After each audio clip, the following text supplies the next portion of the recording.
Hey there, everyone. Welcome back to another episode of the Adrian Footy podcast. Today we'll just preview the FA Cup final. Okay, initially we had thoughts of covering the entire Premier League season, but looks like Adrian's not around, so I'll try to do it next week if possible. However, on this week's episode, we'll cover the FA Cup final. Yeah, the final domestic trophy, club trophy on offer in England. It's the Manchester Derby once again, like it was last season. Manchester United versus Manchester City. Of course, we remember last season, Ilkay Gundogan scored both goals. Okay, Bruno Fernandes scored a penalty in between. David De Gea was kind of blamed for, I think, if not one, for both of the goals, because he didn't the first goal he didn't attempt to do anything. Okay, it just was rooted to the spot, as they say in the first minute, I think. And then in the second half, a corner came in, a shot bounced. Okay, Gundogan took a shot which bounced off the ground and he hit it. Okay, he hit it in such a way that the ball bounced off the ground. So it was a very slow shot, but somehow it crept into the corner, and De Gea was quite slow his reaction time, I would say. That's how Man City won last season's FA Cup final, 2023. It was part, of course, of their historic treble, they equal Manchester United as the second English team. Okay, they are equal Manchester United now, whose record who won the treble in 1999. So 2023 was an amazing season for Manchester City. Yeah, the citizens win uh,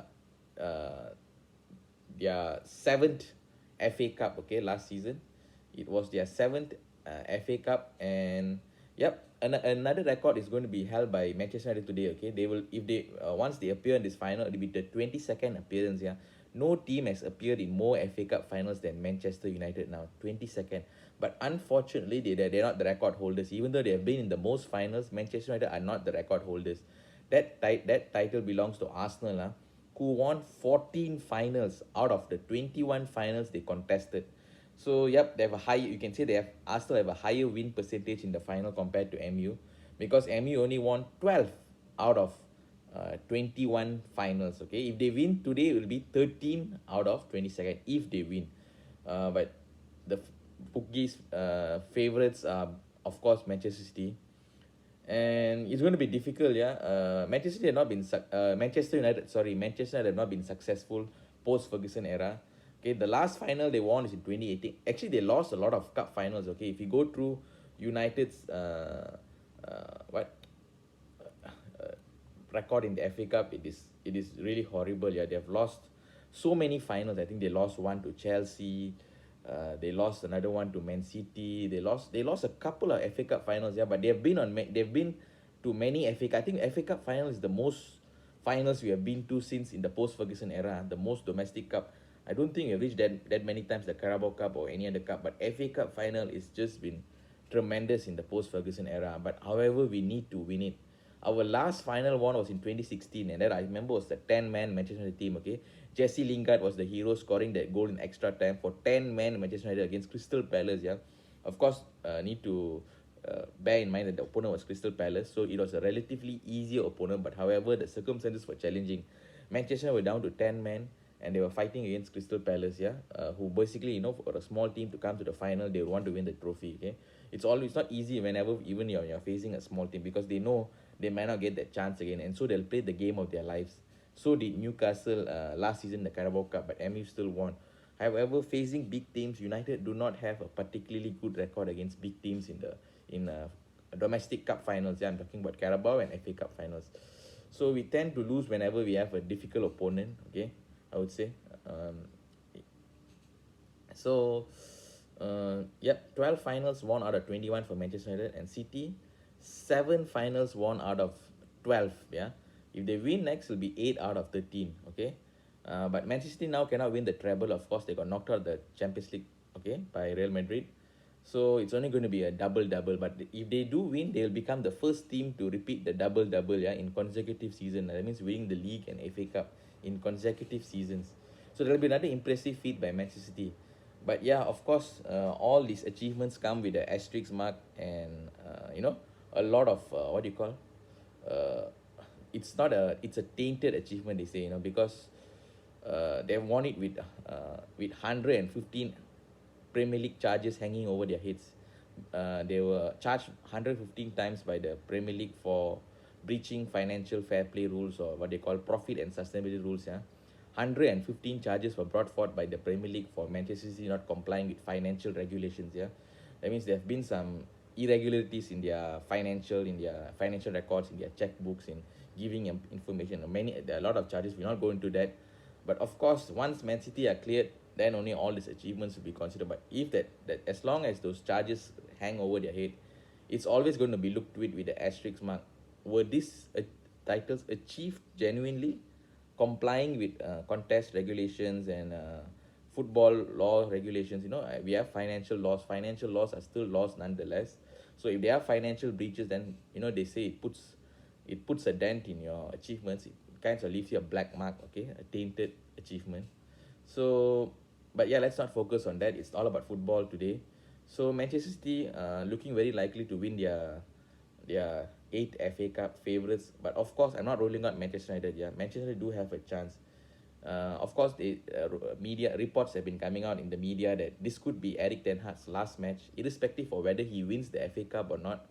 He's looking like most likely to be sacked. Yeah, but of course, it's not been confirmed. Yeah, it's been media speculation. So let's wait until the official news comes out. But going by the history books, yeah, Manchester United do tend to sack their managers when they don't get a top four. So we have to say, as much as we hate to say this, football has become a business this in the modern era. Okay, uh, you have to get top four. Champions League is the minimum. That's why top four is bigger than a trophy. I think Wenger or a lot of people brought this up. Finishing the top four is more important for a big club rather than winning a trophy. Okay, when I say winning a trophy, of course I'm talking other than the Premier League. I'm talking about FA Cup and Carabao Cup. Teams would rather finish in the top four than win the FA Cup and Carabao Cup. Even if a team wins the FA Cup and Carabao Cup and finishes fifth, that season will still consider to be a disastrous season from a financial perspective, because Champions League football is lucrative. Okay, there's a big financial reward for just entering into the competition and playing in each match day. The longer you progress, the more money you win. So it's a very lucrative based competition where there are a lot of financial rewards for being in the Champions League. So no team would want, I mean, it's sad. I mean, it's sad to say the state of football these days. You can win the FA Cup, you can win the Carabao Cup, two cups in the same season. I think Liverpool did that, not mistaken, in 2022 when they won the FA Cup and the Carabao Cup. And it was, I think they did, I think they did finish in the top four, that season. But yeah, as I said, the most important thing is finishing the top four. If Liverpool didn't finish in the top four in 2022, I don't think that achievement would have been respected. But of course, with Klopp, everything means more with Klopp. And yeah, talking about it, was his final match. He's now gone from English football. Looks like Eric Ten Hag could be going down the same road. We'll cover the Europa League final next episode. Yeah, I just want to inform you that Atalanta have shocked Bayer Leverkusen and ended their 51 match unbeaten record this season. Okay, and won the Europa League thanks to Ademola Lookman. Ademola Lookman was a former Everton and former Leicester City player. Okay, we'll talk about another episode, but let's wrap up here on this current episode. Manchester United versus Manchester City. Something tells me, if Manchester do beat Manchester City, it'll be the biggest upset since Wigan upsetted Manchester City in the FA Cup final in 2013. If you remember, one of the finals which Man City lost was in 2013. Now, Manchester City have not been winning a lot of FA Cups. They have been losing. They've been losing these FA Cups in 2013. They've only reached, I think, 4 finals in the Sheikh Mansour era. When I say the Sheikh Mansour era, I mean since he took over, which was 2008. They won this as their first trophy of the Sheikh Mansour era in 2011. Then 8 years later only they won the FA Cup, because they were so busy winning the Premier League in between. They just didn't fancy this competition. I think they even won the Carabao Cup. I think, if I'm not mistaken, the Carabao Cup, they have the longest streak, 4 in a row or what, in the 21st century, of course. Then they won the FA Cup in 2023 last season. So it's only been 3 times they won and 1 time they lost. That means they've only reached the final 4. This will be their 5th final in the Sheikh Mansour era.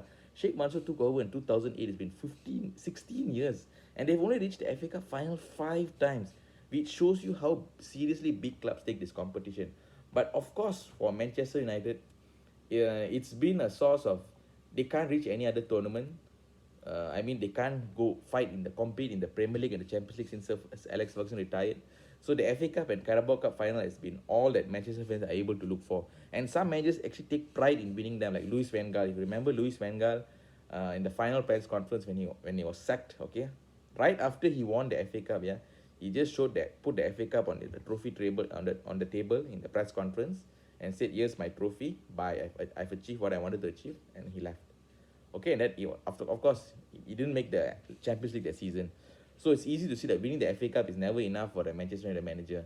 It looks like it's going to be the case for Erik Ten Hag again. Okay, but okay, moving on to predictions. The game is going to start soon, so I'm predicting. Because I'm a United fan, I will say Manchester United to win this match. Yeah, but of course, it's a big if and only if there is no individual errors. Like last season, David De Gea's errors cost us in the final.